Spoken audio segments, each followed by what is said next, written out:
Farmers today are facing rising costs, volatile markets, and extreme weather. The Better Way to Farm podcast digs into strategies to help you take control of farm inputs and maximize profit so your farm can thrive for generations. Remember to take advantage of our free resources at abetterwaytofarm.com. Now, from America's Heartland, here's your host. Welcome to today's episode. We're excited to have you here and super excited to share today. Rod here at A Better Way to Farm, where we increase yields and improve profits. Today, we're going to talk about 7 planting tips for a profitable season, some things to think about as we launch off into Plant 2025.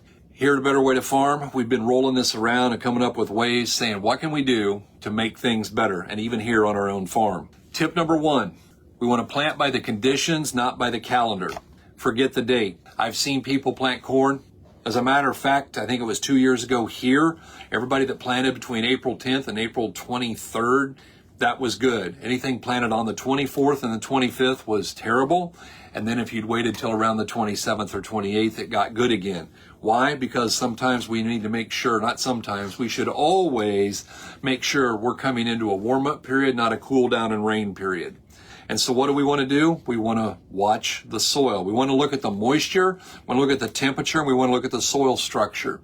A lot of the guys that I've listened to over the years have said, go pick up a ball of dirt with your hand, squeeze it into a tight ball, and drop it. If it shatters, you're okay, it'll go.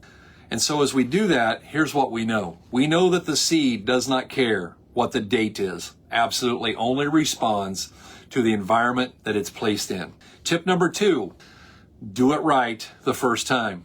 My grandfather used to beat on me. He'd always say, Rod, if there isn't time to do it right now, when will there be a time to do it correctly? And I think that was really ingrained in me, and I believe strongly in that. Do it right the first time and be done with it. Rushing to say that we're done often means we get to do it twice. And if we don't do it twice, it may mean that we get to pay for it all season. We want to wait for the right conditions. We want to have that planter dialed in. And we know this, one solid start beats a rushed do-over every single time. Tip number 3, spend some time behind the planter.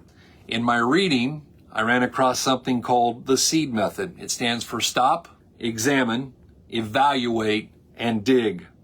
Before we go blazing through the field, let's take the time to walk behind that planter. Let's check our work. Let's look at the seed depth. And guys, I believe if there was an 11th commandment, it would be thou shalt not kid thyself. Because when we look at that seed depth, I encourage some kind of a tool. We have these knives that we give away that we're very fond of, and they go down to 2 2.25 inches. And we want to make sure that we're getting that seed in at the right depth. We want to take time to walk behind that planter and say, what's the depth? What's the spacing like?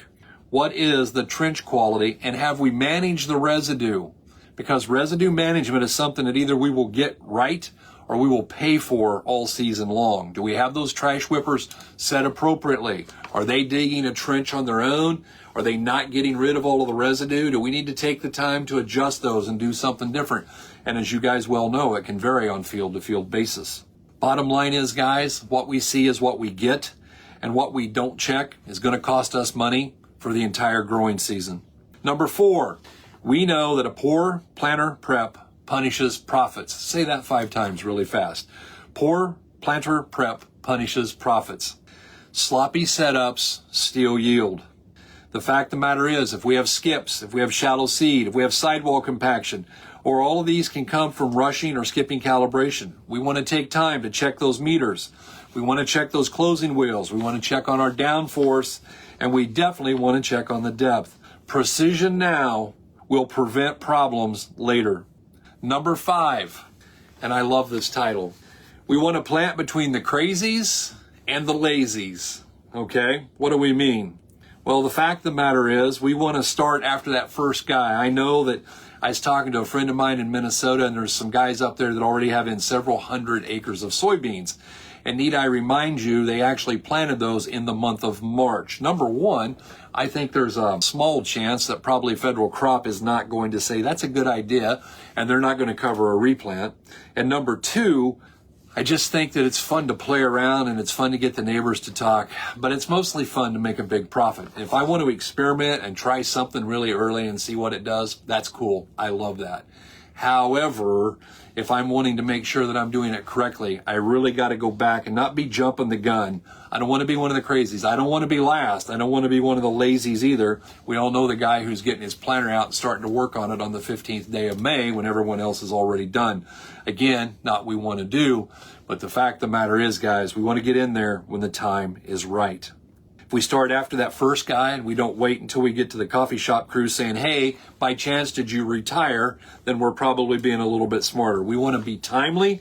We want to make our move when our field says it's time to go.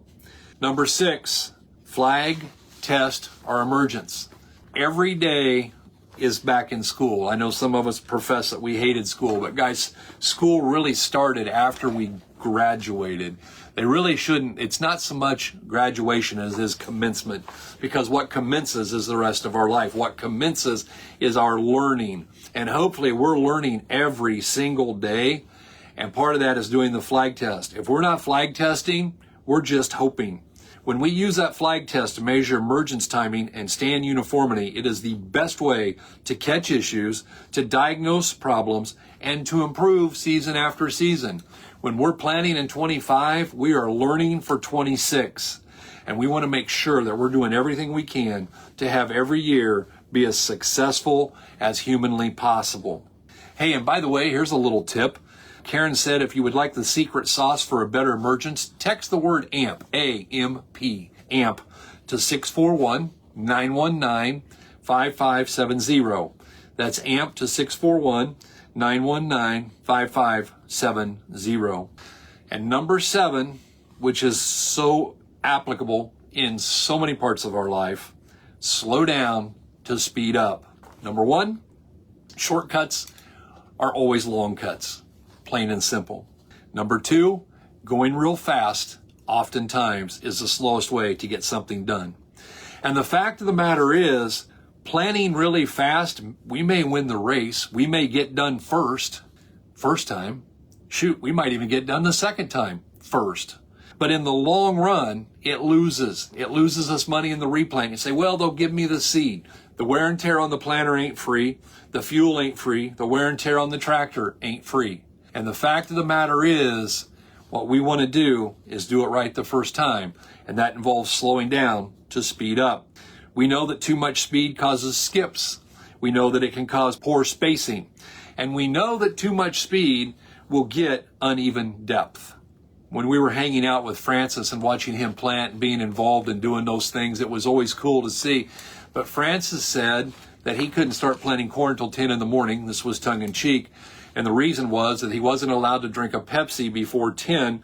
And his deal was he would set a Pepsi on the planter box. And if he went across the field and the Pepsi wouldn't stay on, the ground was too rough and or he was going too fast.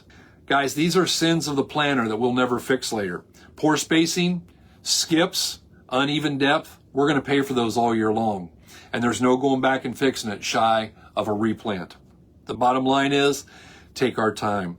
You know, what we want to do is have that precision at the planting, because that's going to set the foundation for everything else. One of the things that we get involved in, and I'm always amused because, as you guys know, we're doing a little segment on WNAX out of Yankton, South Dakota on Mondays, and that just moved to the 2 o'clock hour. It was at the 1 o'clock hour. They changed their programming. But next week, when we get onto the WNAX program, he wants to talk about planting, in particular planting depth. And, you know, it's funny because I've talked to a whole bunch of friends, people that I respect, really good corn growers. And I can remember 30 years ago that, you know, we planted pretty shallow. We want to get that corn up and get it going, get it out of the ground. And then we just started planting it deeper and deeper and deeper. And the fact of the matter is, I can remember when we went to 1.5 inches, and I can remember when we went to 2. And now we have a lot of guys talking about going down.